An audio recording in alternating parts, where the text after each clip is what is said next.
Molweni and welcome back to my channel. Guys, ngicela nihlalise nisenze into zami. Then ndizophendula le question emanibuza uba inxiwa lifumaneka njani, ithini iprocess, imalini, kuphi apha. Guys, apha zilali zase-Eastern Cape eNqgamakhwe. Inxiwa iprocess is that umuntu uye aye kwasibonda. Usibonda amthathe amse enkosini, inkosi emcharge ezo nto ziye zifune. Sometimes iba yi-case beer, ne-drink, nebhotile, then nemali, andiyazi uba yimalini. Then ke ngoku uhambe uyosikela inxiwa. But then abantu aba-preferable ngabantu abazalelwe phayana, bakhulela phayana. Because sisecaleni, it's rare kuthiwa kufika umntu wakude unikezwe inxiwa okanye umntu uthengisele ubani inxiwa. But into xa ndiphinde ndibuza further, ne? Umzekelo ekhaya apha engomzi wam lona guys, enye into kusekhaya apha mna oko ndazalwa kulapha ekhaya ndazi zange kuthiwe kuyofuna inxiwa.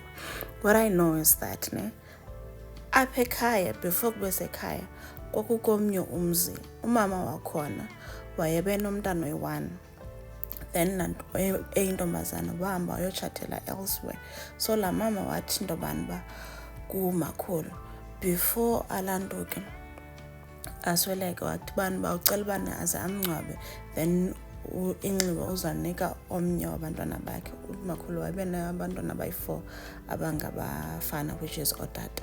So ke ngoku laphethe inxiwa ke ngoku lile likatata. As a result, kwezinye indawo phaa ekhaya awukwazi ukwakha okanye wenze anything because kufumanise ukuba yayindlu enkulu yaphaa before okanye yayibuhlanti baphaa before. So xa ndiphinde ndibuza kubhuti Sithembiso uthi ezilalini ayithengiswa inxiwa. Laa nto uba uye enkosini ithi inantuka laa nto ifumana yi-proof yobana like ayo-proof, yi-permission to occupy iland for 99 years. But because ke umntu angazode aphile 99 years thini iye ishekele ebantwaneni bakhe. Umzekelo utata nomama zabafika 99 years, so inxiba umzi wabo uhleli thina, which is abantwana babo. Then ke ngoku thina xa sinomo singatshatanga mhlawumbi uzohlala abantwana bethu njalo njalo. Okanye ke phinde mhlawumbi ithathwe yenye relative yethu eyabikhona ngelo xesha, we don't know. But umzi wasezilalini nomntu ayingumzi wakhe. Enye example is that apha in-front kwasekhaya yayikwakuthiwa kwaNtshebe phayana. uNtshebe wayetshate noMagaba, then bakha iflat babiya kudala ngoko. Then uNtshebe wadecide, uMagaba wahamba, uNtshebe waphindela kokwabo. Phaa kwaNtshebe kwaphinda kwahlala enye ifamily, ooNoziyolo, bahlala phayana. Then wahamba umzukulwana kaNoziyolo wahamba wayokwenda, then noNoziyolo wasweleka. Ngoku into eyenzekileyo phaya kudilikile phayana, laa ndlu yayikaNtshebe yadilikile, nebhox yombane yazosuswa because yayi-danger to izilwanyana nabantwana. So omnye umntu ozophinda yohlala phayana akakwazi umntu wakwaNtshebe aclaime laa mzi athi uba ngumzi wakhe, but ke bayayenza loo nto athi umclaim ngumzi wakhe. But anayo nepicture kuthiwa mhlawumbi hayi ubhatelwe X amount of money because uthenge umzi kaNtshebe. No, akho mntu unaland phayana, qha unikwe i-permission to occupy land for a certain amount of years, then umzi maninikezwe ubani njalo njalo. So ayenziwa noba kuthiwa mhlawumbi ndinetshomi yaphi okanye umntu waphi athi uzofuna inxiwa then alinikezwe. Ixhaphake loo nto yothengisa kwamanxiwa phaa ngasezitheni apho kwicala lethu kusezilalini kukude. I don't even think kukhona umntu onorhalelo yokwakha phayana man. So ndithi mandiphendule loo nto. And andiqondi noba kuvumelekile into yobana ndihambe ndiyothethela ubani because of i-crime. Ukhona omnye umzi esiwaziyo wayesuke laa mntu phi wahamba wayokwakha, wafumana kwakwezilali zethu wayokwakha phayana. Then turns out ngamadudu abantu baphayana. Ngoku ayisenziwa man, uba awaziwa uzalelwa ngaphayana asoze ufanele ufumane inxiwa. I think umuntu ofuna inxiwa makathethe nabantu abapha kufitshane nasendleleni nakufitshane nasetown, but ngapha kwecala lethu phofu nam sham if uba bendingengwaselanto ke elalini yam bengekhe ndizifrustrate ndiyofuna inxiwa phayana. It's far away from everyone and everything. I-network uyayikhangela ibe kwiindawo ezithile xa kukhona abantu abaninzi, but xa ungekho bona abantu abakho everywhere. But no man, I wouldn't even advise abantu babeze elalini yam.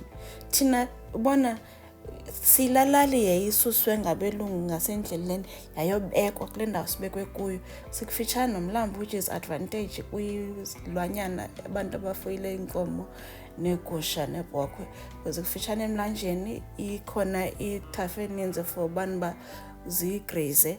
Otherwise andiqondi uba ukhona umuntu orhalelo yokwakha phayana. As a result imizi yale ndawo sime kuyo thina i-24, then eminye imizi kule 24 ilaa mizi ivalwe abantu bakhona bahlale eKapa kwintoni. Otherwise sibambalwa. Ilali enye kuthiwa ilali yethu siyibonela phaa phezulu, ikude man, ikude nyani. Yabona xa ndisuka nantokeni etown kusebusuku ndibona naziya izibane zaselalini yethu, andikazofika ndisezawuhamba nyani. And hayi man, abantu mabakhangele iindawo zohlala amanxiwa amasha phaa ngasetheni nakufitshane ngasetown apho ezilalini sanozifratsa sham. Xolweni. Speaking of le nto ke yala manxiwa, esecaweni ngenye imini usisi wam ndamva uyangqula ecaweni, chip. Ndiyabuza xa siphuma ecaweni because sihamba sonke uba yintoni beniyingqulile ecaweni. Uthi ubana no ebecacisela laa mntu ebehlele ecawa kwakhe because bemcokovisa, phofu ebemfeyisa ngento yoba umakhulu wethu wathatha imizi yakho kwabo, imizi yabantu ntontoni. So uyamcacisela uba ikhona into ayithethayo. Apparently nje ba mosu yonke imizi yaphelaleni siyazalana sonke, and most yemizi yaphayana imizi yasekhaya. So kukulo tata bekule khaya khulu la kulo tata apho utamkhulu asuka khona, then ibe imizi yotata, then ke ngoku ibe no and others ke ngoku ii-cousins zotata. So le mizi yotata ile mizi sendi-explainile before uba yekade ukuhlala umzi othile, then ke ngoku kungabikho bantu. Then umakhulu ke ngoku yena wa-identify loo mizi wayithatha wayinika abantwana bakhe with i-agreement yabantu babezintanga zakhe okanye mhlawumbi bebadalana kuye. But no, xa ndingekho ndicela umntana amathathela mzi njalo. Ngoku abantu abaziifamilies ezafamilies abangenayo ne-interest phofu yohlala apha elalini nam bathi bani ba umakhulu wathatha imizi yabo. Yabona umakhulu ke ngaye ngaba amakhulu ba-strong bane-dominant character, bathetha kuvakala. Even nangoku sengasekho usafrustrate generations nge-generations. Yho, wayeyiforce ke. Iyandichaza lo part. So ngoku ingaske ndiphinde ndijike ke ngoku ndiye phaa kulasisi ndithi, by the way, wena uzayithini laa mizi? Qha ke ndihle ndingazokwenza loo nto qha ukubona qongo sesincokola ke nosisiqomba tshini uzayithini le mizi. Nqono iyavakala into bekungqolisa ecaweni shem, ivakala nyani because uzayithini yena le mizi, because uyaclaim into yobani uba ngumntana kamava lobana. Hayi ke kade iyafana ngathi akokho kwabo naphaa kulaa ndawo ahlele kuyo, because kwakho kulo banibani phayana. Phofu ubanibani lo wakuko kwabo akasekho wabhubha kwayena, like because wahamba wayotshata mos laa ntombazana, wahlala emzini wakhe, wafully developed emzini wakhe wade wasweleka. And abantu bakudala ke babengenayo le nto sinayo thina ngoku. Umzekelo mna ndiyakuclaim ekhaya bakusekhaya, but abantu bakudala babengena-attachment issues. It's like if I go ndiyotshata elsewhere ndizoba ngowaphayana ndilibale tu ngento yoba funeka ndimane ndiphinde ndigoduka okanye ndithini. Yile generation yethu into efond qonda uba yho kusekhaya apho ntontoni. But if uba ndandizalwe ngoko kudala ke ngengazuba naxesha laloo nto. So Mendikile mani lasesi. Mendike nyani.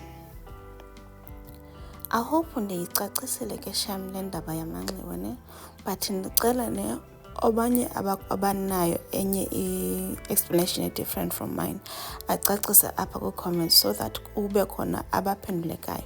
Ukhona shem omnye kwi-subscriber zam umane ebuza shem kuzo zonke ezinye vlogs zam abanemane follow-up questions uqonda ngaphakathi sana andinamzi mna and i-process yofuna inxiwa ayifani. Eyelali yam neyangasetheni ayifani. Kukhona ubuze ngento yaseMonti ubana iiplots zaseMonti ngase-airport. Ndiqonda mna eMonti ndiya ngoyothenga lithi litshona ilanga ndibe funeka ndiphinde ndaselalini yam. Andizazi into zalaa dolophu, ndazi izinto zale lali yam and lali yam incinci kakhulu so ziveske zibe yisamari yabo. So ngicela sincedisaneni apha kwi-comments so that wonke umuntu abe kwi-green light le nto yamanxiwa. Mna andinamzi, andinaland and andinayo ne-interest yofuna iland. Ndizawusweleka ndiyi-landless ghost. At least I know into yobana ndinayo phaa ngasezantsi ekhaya indawo ndizofihlwa kuyo. And mna ndihappy ngaleyo part because ndayazi uba ndiyi-covered, ndi-grant. Yazi le nto ye-landless ghost indicingisa ntoni? Ngiyakhumbula guys e-KZN ngokuya bekukhona ii-floods ne, izindlu zabantu zibaleka namanzi, namangcwebe ebaleka namanzi. Kubad man, yho, yandiwarisha. So in the near future kuzothi gqi ogogo kumazukulwana baba athi hayi mna andisekho ndisebaleke ndayotshona phi, ndicela nizondithatha. Bazothathwa bephi ogogo guys? Because ndisure uba loku ngoku ba-frustrated kwakoze nabo bakuzo because kaloku abaseko kulaa ndawo babebekwe kuyo, babaleka namanzi. Scary man laa nto. Ndiyicinge and kaloku mna ndiyabhiliva kakhulu kwiinto zela nto ze-ancestors and stuff. Ngoku ogogo abasekho kwiindawo zabo sana. Enye into indicaphukisa phofu yandidika ukubona abantu ne umntu abenendlu elokishini but kukhona kokwabo ezilalini ne, uyagoduka kukhona kokwabo uyagoduka but because ye waphangela wahlala elokishini ke ngoku nabantwana bakhe wahlala nabo elokishini, adicide ke ngoku uba xa esweleka uzawungcwatyelwa phaa elokishini. Kanjani sana? Kanjani? Ufike ngoku ehleli nabanye abantu andiyithandi mna laa nto, andiyithandi. Ngaske mna if noba uhleli phaa unomzi wakho elokishini but once usweleka uhambe uyohlaliswa phaa ezilalini nabanye abantu bakokwenu. As a result thina ekhaya i-graveyard yasekhaya iyodwa iphaa ecaleni, sonke siphayana then ezantsi kweyasekhaya kube khona ke ngoku eyenye fani. So iyandidinisa guys. Apha eminyakeni edlulileyo ootata babekhe baba not challenge, baba ne-task yobafuneka bahambe bayothatha i-ancestor yabo eqoboqobo bazoyingcwaba apha kweli cala lasekhaya because wayehambile. Ndazi uba wayehambe xa kwakutheni but engumsebenzi oserious sana. They had to bangaxhela inkomo bathini, bafuna imoto uba baye phayana bathini. It's tedious ndiyithetha nje. Ngaske umntu angcwatywe kule ndawo afanele ungcwatywa kuyo because akusekho kudala ngoku. At least now we know. Siyeke ukuzenza fresh, sibe sizenze ngathi si-current sifuna ungcwatywa down. Kulo xesha uyazazi uba deep down ufanele uba uyaphi. Anyway, ndivuke namhlanje ndisemudini yoba ndizaziphekela. Ndipheka imiqa. Umqa ke it's a fond, I'm very fond of umqa. Indithatha to ixesha mama sekhona.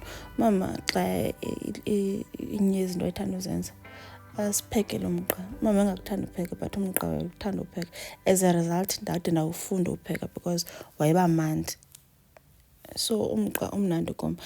Enye i-stress esam is that amathanga wam ayaphela and andikafiki kwakuJune ncam sesamqala uJuni kodwa amathanga amseyephela.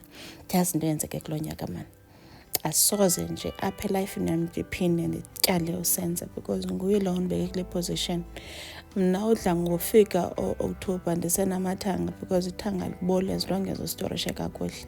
Kulo nyaka ayizokwenzeka loo nto. Ayisobe yenzeke tu. Anyway guys, I think I've said a mouthful. Cela si-interact apha kwi-comments section, ne? Of zonke izinto ndithethe ngazo. Uba nibona njani nini? Sicacisele abamanxiwa. Then siphinde sithi zoom into this thing of graveyards and stuff. I know it's scary because we are not comfortable talking about death. But siyapha ke guys ekugqibeleni. Isiphelo sethu siphayana. Anyway guys, thank you for tuning in. I know benikhe ndanqaba. Anine explanation of why beninqabile. It's just that andikafandi balance man. Ikhona le weekend when it came out bana it's finding a balance weekend. And then they find a balance between work, church, social and they find money balance. But ndayazi ndizaphinda ndibuyele ndibe right. Thank you guys. Bye.